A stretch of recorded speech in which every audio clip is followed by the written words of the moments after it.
오늘 계신 하나님의 말씀은 창세기 32장 1절에서 12절까지의 말씀입니다.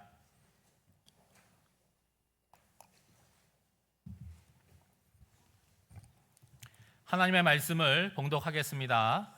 야곱이 길을 가는데 하나님의 사자들이 그를 만난지라.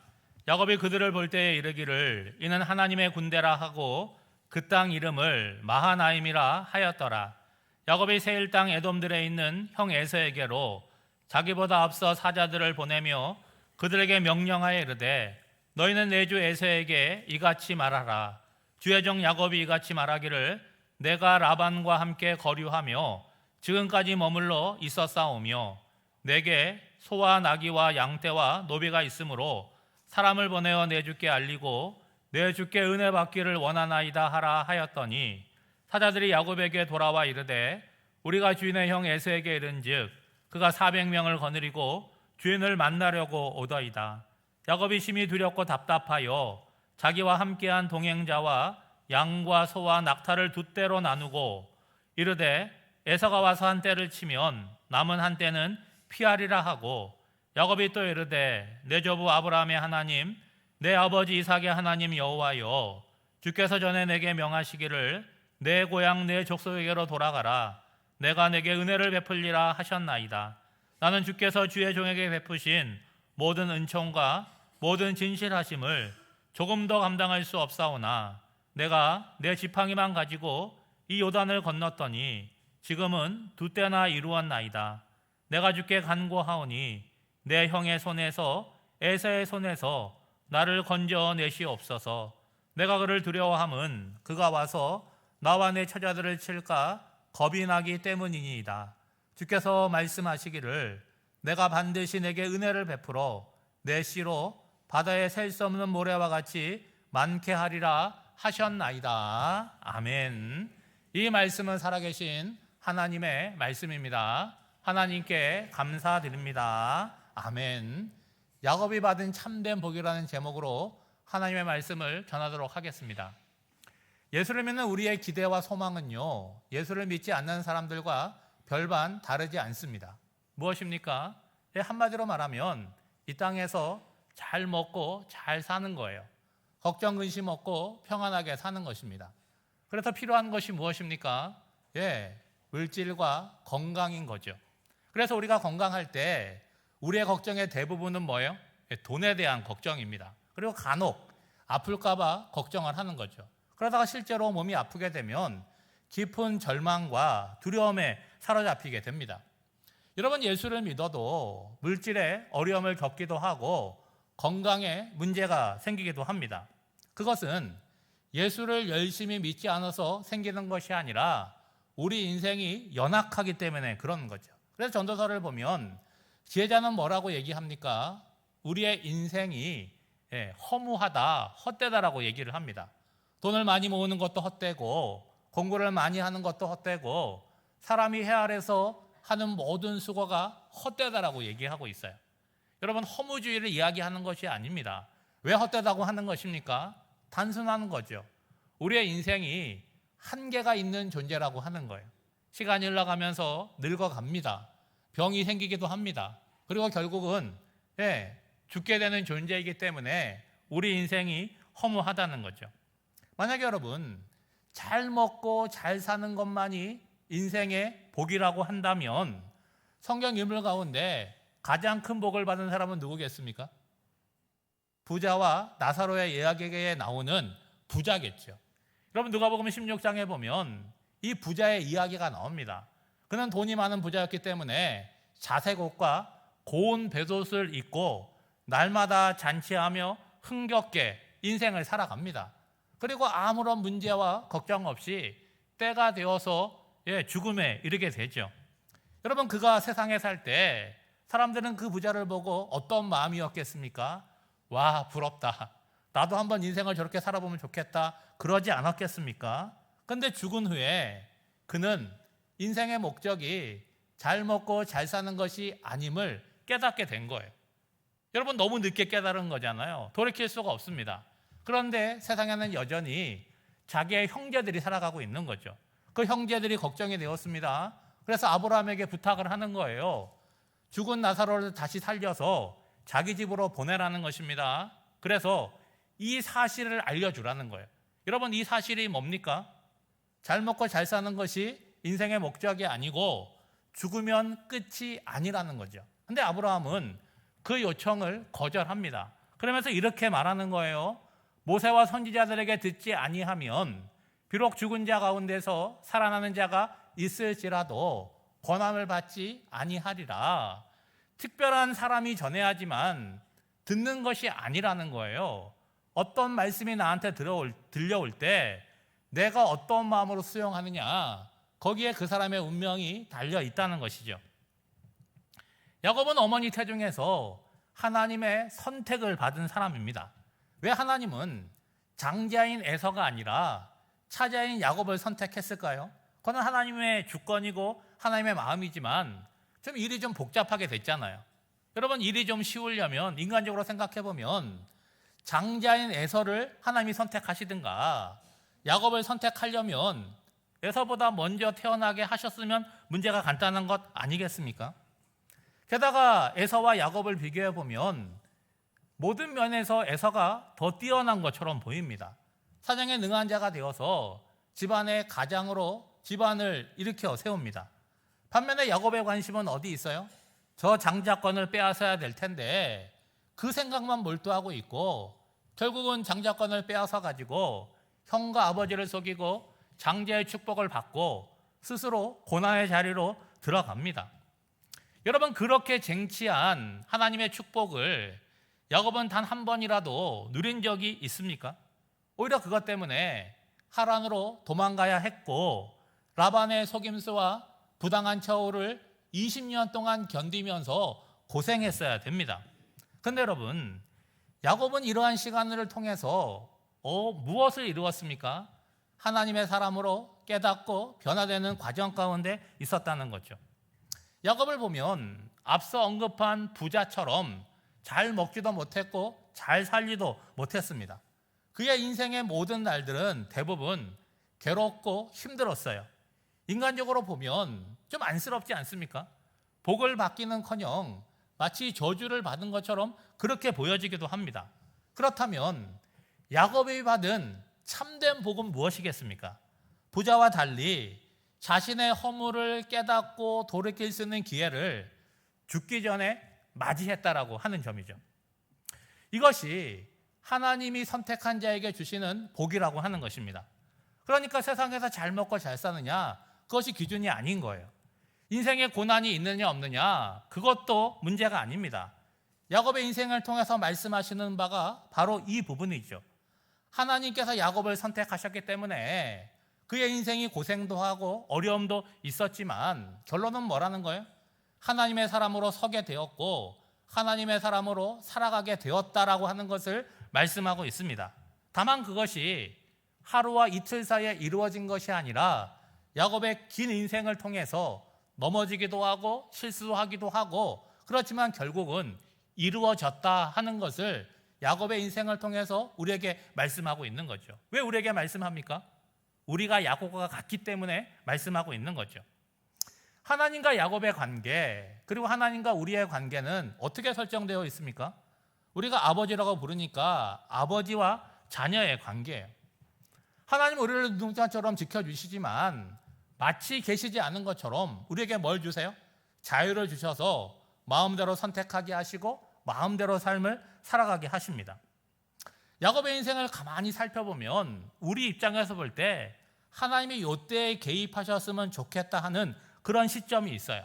근데 하나님은 어떻게 하십니까? 그때 개입하지 않고 아무것도 하지 않으십니다. 그 결과 야곱은 속이기도 하고 또 속기도 합니다. 만약에 하나님께서 우리가 생각하는 그 타이밍에 개입하셨다면 어떻게 되었을까요? 속일 일도 없고 속임을 당하지도 않았겠죠.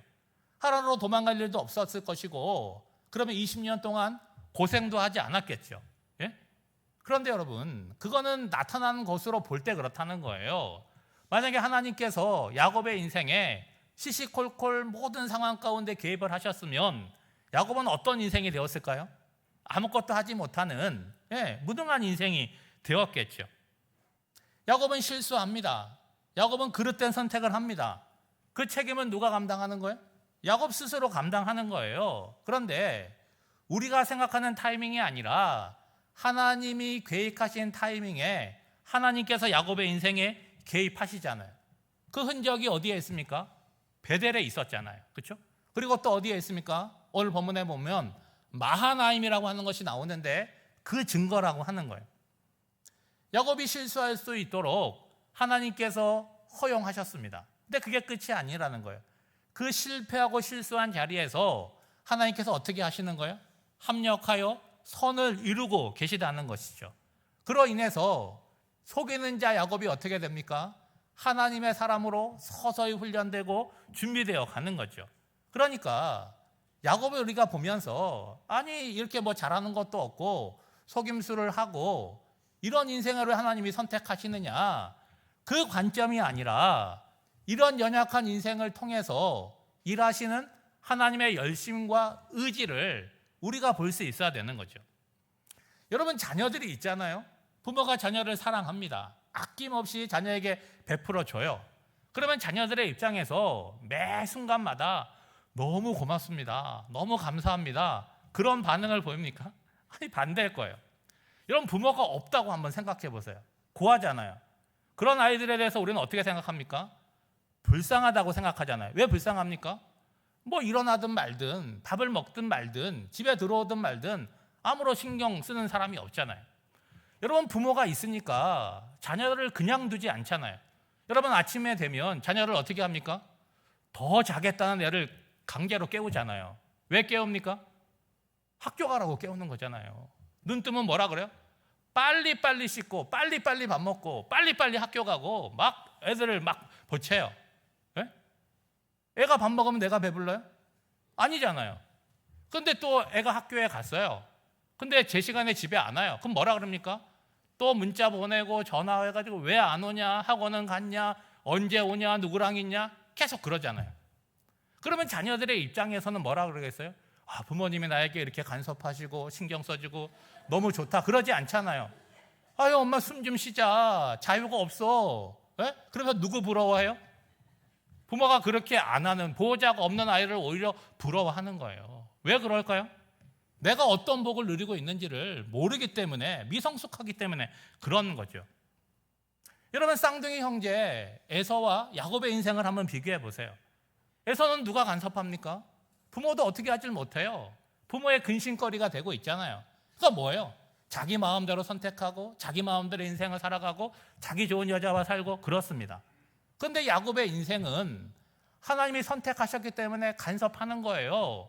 일어나라 그러고 밥 먹으라 그러고 자꾸 야곱을 몰아가고 있습니다. 오늘 본문 성경에는 어떻게 나타나고 있습니까? 라반과 같은 사람의 매와 인생 채찍으로 야곱을 훈련하고 조련하고 있잖아요. 다시 말하면 하나님이 택하신 자를 하나님께서 가만두지 않으신다는 거예요. 그렇죠? 근데 그 당시에는 어때요? 하나님이 야속하죠. 그렇죠? 내가 힘들고 괴로우니까 고난처럼 느껴집니다. 그런데 어느 순간이 되면 뭐라고 고백하는 거예요?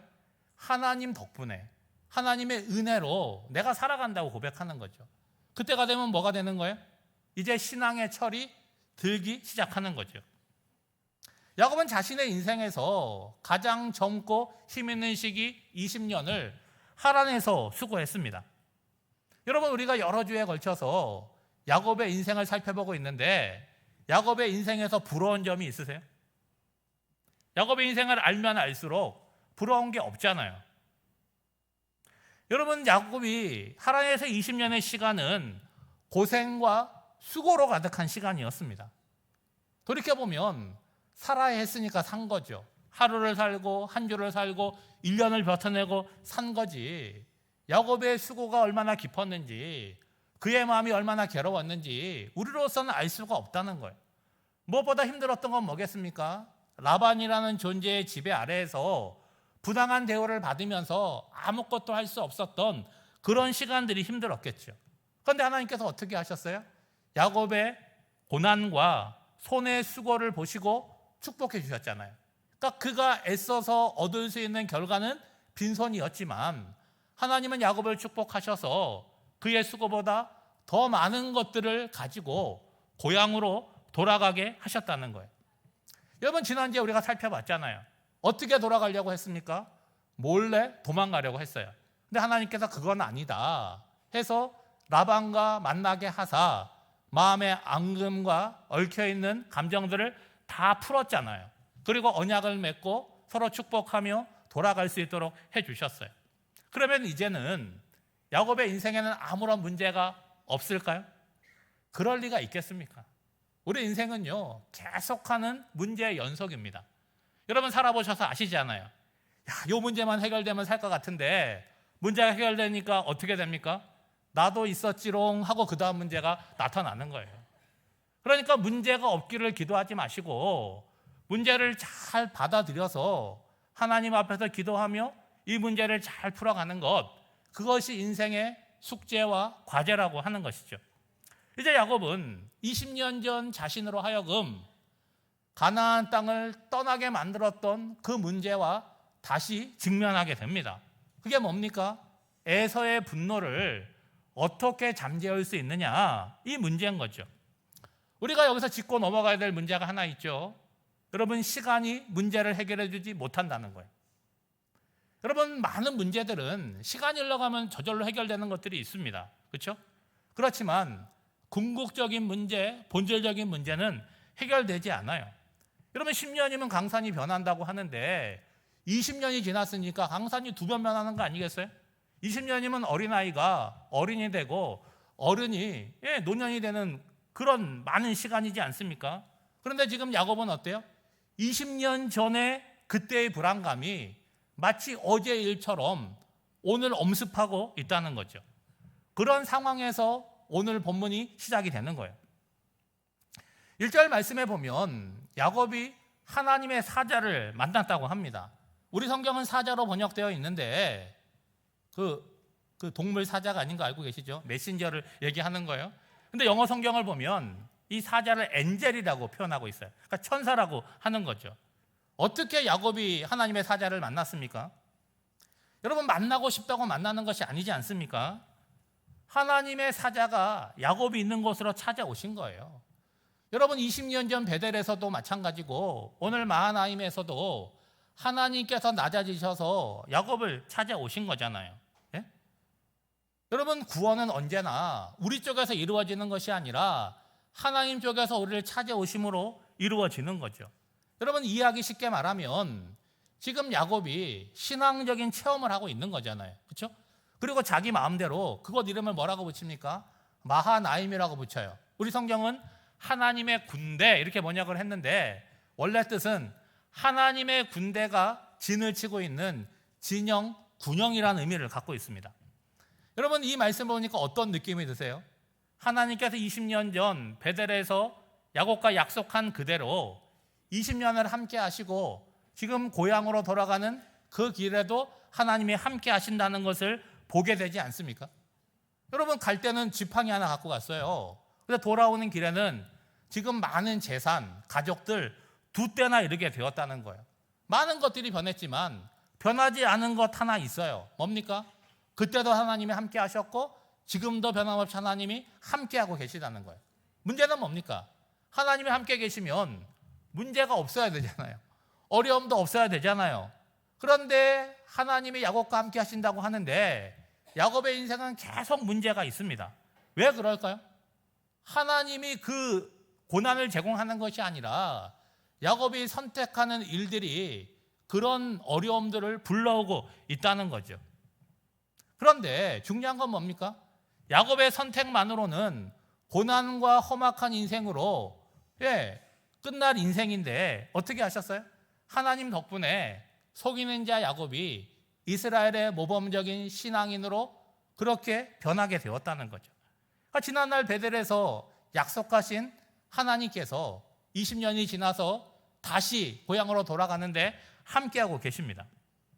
그러면 하나님이 나와 함께 하시면 나는 그냥 가만히 있으면 됩니까? 다 문제가 해결돼요? 그렇지 않습니다.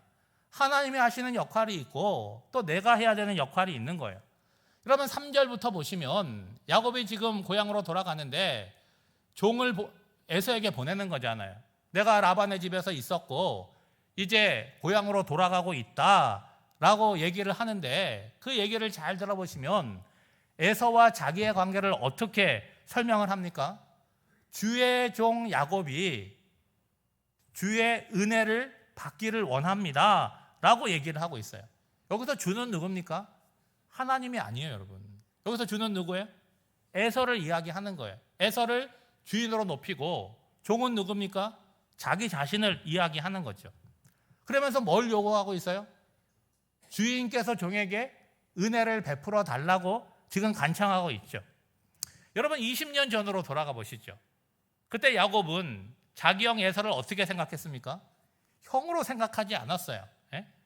자기가 장자의 권한을 취할 수 있다라고 생각을 한 거죠. 그러니까 만만하게 여기고 팥죽 한 그릇으로 장자권을 샀고, 그리고 결국 장자의 축복을 받아냈잖아요. 여러분, 그날 받았던 장자의 명분이 유효하다면 지금 뭐라고 얘기해야 됩니까? 이제 장자권을 보유한 내가 가니까 다 내놓고 떠나라, 그런 얘기 해야 되지 않겠습니까? 그런데 지금 야곱의 모습을 보면 형과 동생의 관계도 아니고 주인과 종의 관계로 그렇게 전락하고 말았잖아요. 실제로 야곱이 에서를 만나게 될 때 마치 왕을 아련하는 것처럼 허리를 7번 땅에 굽혀서 절을 합니다. 그리고 자기 가족들을 소개할 때 주의 종의 자식들입니다 라고 소개를 시키고 절을 시킵니다. 여러분, 이러려면 뭐하러 지난날 장자권에 욕심을 낸 것입니까? 여러분, 야곱의 모습을 보면 비굴해 보이십니까? 여러분, 그렇지 않은 거죠. 여러분, 20년의 야곱은 교만했잖아요. 형을 형으로 인정하지 않았어요. 근데 20년의 시간이 흐르면서 야곱도 성장한 거잖아요. 그리고 많은 고난을 통해서 성숙해진 것이죠. 그러니까 자신을 낮출 수 아는 그런 수준이 된 거예요. 오늘 우리도 마찬가지입니다. 야곱과 같이 다른 사람의 관계에서 나를 낮출 줄 아는 겸손함이 있다면 우리 인생에 생겨나는 많은 문제들 가운데 상당수는 줄어들 거예요. 주님은 베드로 사도를 통해서 이렇게 말씀하셨습니다.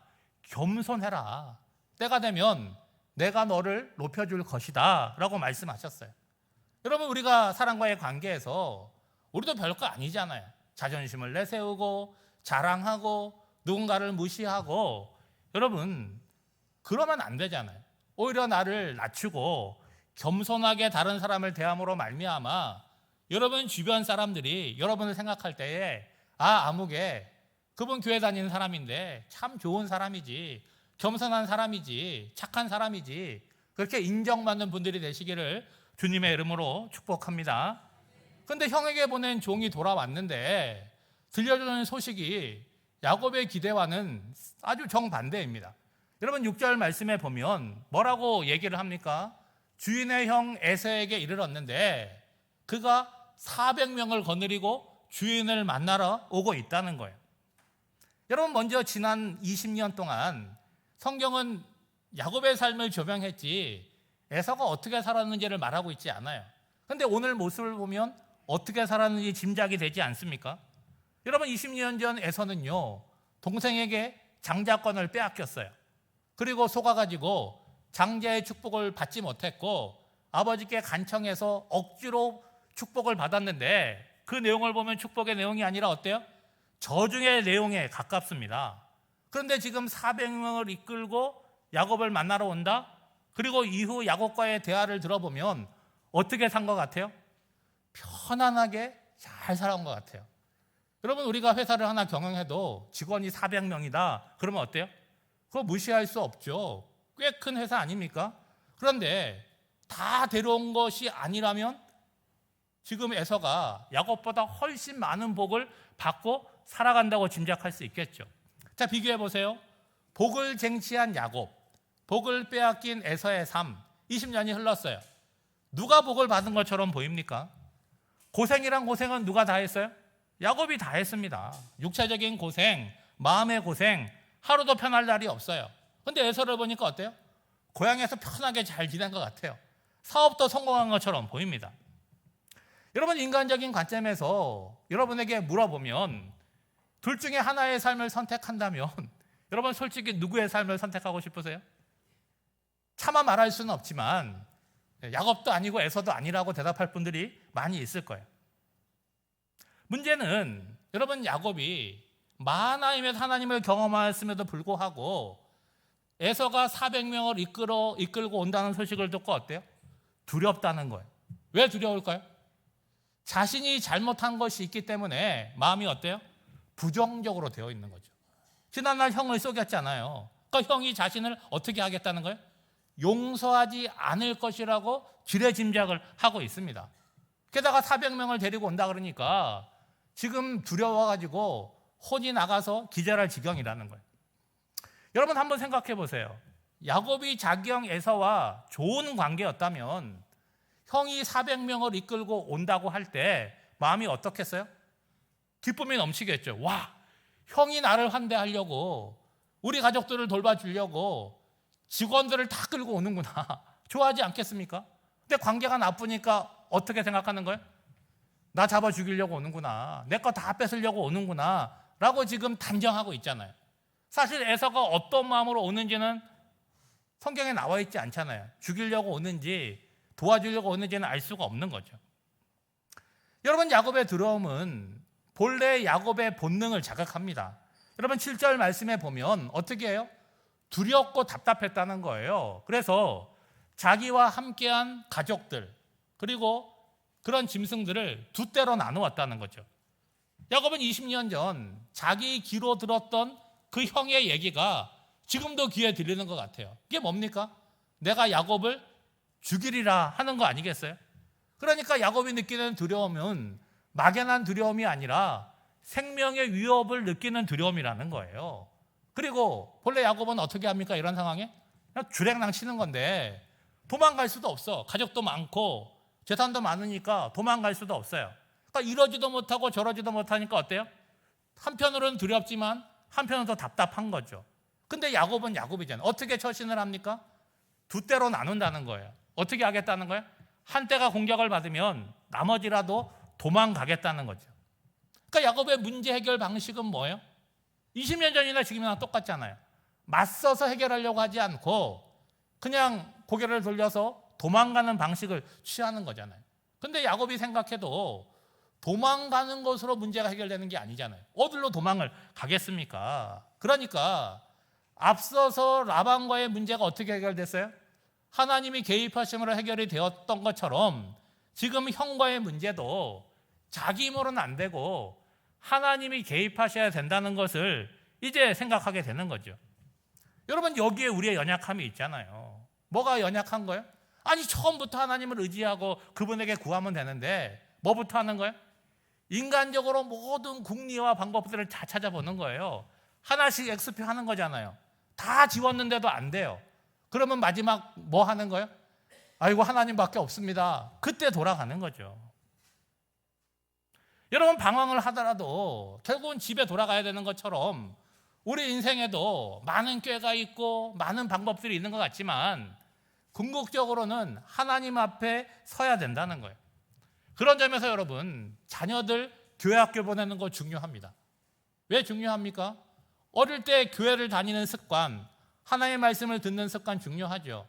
아이들이 커가면서 교회 가기 싫어, 재미없어 그러잖아요. 그리고 올라가면 올라갈수록 점점 떨어져 나가요. 근데 부모도 어쩔 수가 없잖아요. 근데 여러분, 실망하지 않으셔도 되는 거예요. 교회를 떠난 것이지 하나님을 떠난 건 아니거든요. 눈에 보이지 않는 하나님의 끈이 우리 자녀를 붙들고 있습니다. 그래서 그가 인생을 살다가 힘들고 어려운 일을 만날 때에 누구를 생각하게 되는 거예요? 마지막에 하나님을 생각하게 되는 거죠. 여러분 9절부터 보시면 야곱이 하나님 앞에 엎드립니다. 과거부터 지켜주신 하나님, 그리고 20년 전 베델에서 자신을 만나주신 하나님의 약속과 은혜를 회상하는 거죠. 지난 20년 동안 야곱은 바빠서 먹고 사느라고 하나님을 잊고 사는 것 같아요. 그런데 하나님은 야곱을 잊지 않고 살으셨습니다. 여러분 이런 거 아세요? 누군가는 나를 지켜보는데 나는 그가 나를 보는지는 몰라요. 근데 내가 그 사람에게 시선을 맞추면 바로 눈이 마주치는 거잖아요. 지금 그와 같은 거예요. 야곱은 딴 데를 바라보고 있다가 인생의 어려운 가운데 하나님을 향하여 눈을 돌리니까 계속해서 야곱을 바라보던 하나님과 눈이 마주친 거죠. 야곱은 먼저 하나님과의 약속을 떠올리면서 그동안 베풀어진 은혜에 감사를 드리고 있습니다. 그러면 10절 말씀에 보면 뭐라고 고백하고 있습니까? 주님이 베풀어 주신 모든 은총 그리고 진실하심, 나는 감당할 수 없다는 거예요. 구체적으로 빈손을 갖고 요단을 건넜는데 지금 엄청난 가족과 재산을 불렸는데 하나님 덕분이라고 지금 고백하고 있잖아요. 우리가 하나님 앞에 기도할 때 가장 먼저 드려야 될 기도의 제목이 뭡니까? 하나님께서 나에게 무엇을 해주셨는지 그것에 대한 감사를 드려야 된다는 거예요. 감사의 고백을 드린 후에 야곱은 어디로 넘어갑니까? 간구의 기도로 넘어갑니다. 그런데 우리도 간구를 하는데 좀 알아듣게 간구를 하시면 좋을 것 같아요. 야곱이 어떻게 간구를 합니까? 아주 진실되고 자기의 속에 있는 것을 정직하게 얘기하잖아요. 그리고 하나님께 구하는 것도 뭐예요? 금방 알아들을 수 있게 구하지 않습니까? 이렇게 얘기하는 거예요. 하나님, 제가 너무 겁이 납니다. 하나님께서 은혜로 주신 것들을 다 잃어버릴까 봐, 빼앗길까 봐 너무나 두렵습니다. 이게 야곱이 당한 문제 아닙니까? 하나님이 어떻게 도와주셔야 되는 거예요? 형의 손에서, 에서의 손에서 나를 건져달라고 그렇게 간구하고 있죠. 여러분 12절 말씀을 보시죠. 주께서 말씀하시기를 내가 반드시 내게 은혜를 베풀어 내 씨로 바다에 셀 수 없는 모래와 같이 많게 하리라 하셨나이다. 여러분 야곱이 원하는 대답은 뭐예요? 그래, 에서가 너 공격하지 못하도록 내가 지켜줄게. 그 얘기를 듣고 싶었는데 하나님은 더 먼 미래를 이야기하시잖아요. 뭐라고 얘기하십니까? 예, 내가 약속한 대로 내 자손이 바다의 모래처럼 셀 수 없게 하겠다. 그렇게 하려면 뭐가 전제가 돼야 되는 거예요? 형을 만나는 그 자리에서 상하거나 죽으면 안 되지 않습니까? 사랑하는 성도 여러분, 야곱의 인생은 고비마다 두려움과 불안을 경험했어요. 그렇지만 그런 불안과 두려움 가운데 최종적으로 야곱의 삶은 누구를 향하였습니까? 하나님 앞에 설 수밖에 없었고 하나님께 무릎 꿇을 수밖에 없었다는 거예요. 야곱이 고향으로 돌아가는데 그저 많은 것들을 가지고 길을 따라서 고향으로 돌아가는 것, 그것이 전부가 아니었다는 거예요. 지난날 야곱이 도망가고 회피하였던 그런 문제들을 그 길에서 다 만나게 하시잖아요.